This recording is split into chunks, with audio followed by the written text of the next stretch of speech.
Hello hello साथीहरू दर्शक नमस्ते। के गरे झोला बोकेर हिँड्छ त्यो बारेमा नलेख्नुस् बोल्नु। यहाँले बनाउने भन्नु त मान्यज्यू अहिले आग्रसित भएको होइन काम गरेर खानुस् बुझ्नुभयो। काम होइन यो काम होइन। कस्तो काम होइन हाम्रो कामै यही हो। खासै फुर्सद पनि थिएन, सन्चो छैन, बनाउने मुड पनि छैन। अनि भिडियो बनाउनुको कारण र किन यो बिना मुडमा नि भिडियो बनाएको भने चाहिँ हाम्रो आशिका, माननीय आशिका तामाङ, आशिका दिदी।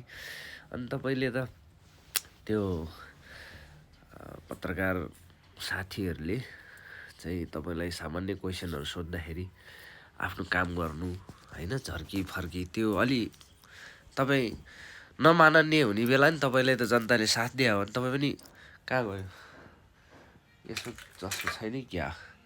ए के अरे के जाति यहाँ दाई ए दाई ए ल भन्दै कुखुराको घोडाको भिडियो बनाउँदै अनि दुखी गरिबलाई अलिअलि सहयोग गरे जस्तो गरे त के भन्नु, गरे जस्तो गरेको भिडियोहरू हेरेर साथीहरू सबै जनताले तपाईँलाई समर्थन गरेर रासोपाले पत्याएर अनि तपाईँलाई चाहिँ अनि माननीय हुनु भएन र हो कि भन्नु न।